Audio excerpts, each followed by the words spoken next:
High বন্ধুরা, কেমন আছে সবাই? রাত পোহালেই মহালয়া।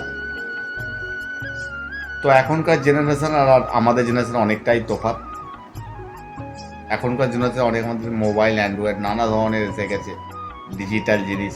তো সারাদিনই মহালয়া দেখতে পাবে।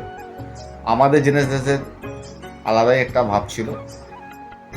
ভোর 5টার সময় রেডিওর মহালয়া শোনা শেষ হওয়ার পরে আমরা দূরদর্শনে টেলিভিশনে দেখতাম। তো একবারই দেখতে পেতাম, তাও লোকের বাড়িতে গিয়ে দেখতে যেত। নিজের বাড়িতে কোনো টেলিভিশন থাকতো না, সাদা কালো টিভি। এখন তো কালার এসে গেছে। সকাল 6টায় হতো তখন। এখন মানে সেই মহালয় 7টায় চলে গেছে, রিপিট টেলিকাস্ট হয়ে যায়, সেই মজাটাই চলে গেছে মহালয়।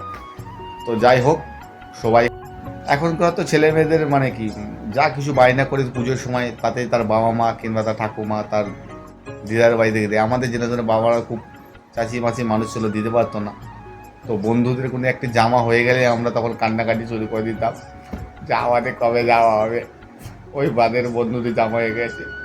এখনকার জেনারেশনে আলাদাই সব ফিউচার, এখন অ্যাডভান্সের বহুত শপিং মলে এতে। তখন আমাদের বেলায় ছিল না। দুঃখ বিষয়, এখন কেন জন্মালাম না। গরিব হওয়ার জন্মটা খুবই পাপ, খুব কী বলবো আর।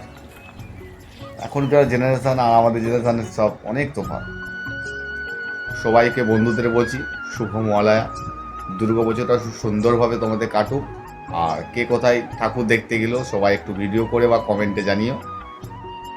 তো আমরা সেভাবে দুর্গাপুজো ওয়েস্ট বেঙ্গলের মধ্যে এখন নেই, দূরবর্তী আমি রাজস্থানে আছি।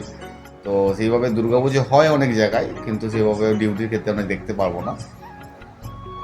সবাইকে শুভ শারদীয় প্রীতি শুভেচ্ছা অভিনন্দন ও ভালোবাসা। সবাই দুর্গাপুজোটা সুন্দরভাবে কাটুক এই প্রার্থনাই করি। চলো, good night, take care, God bless you.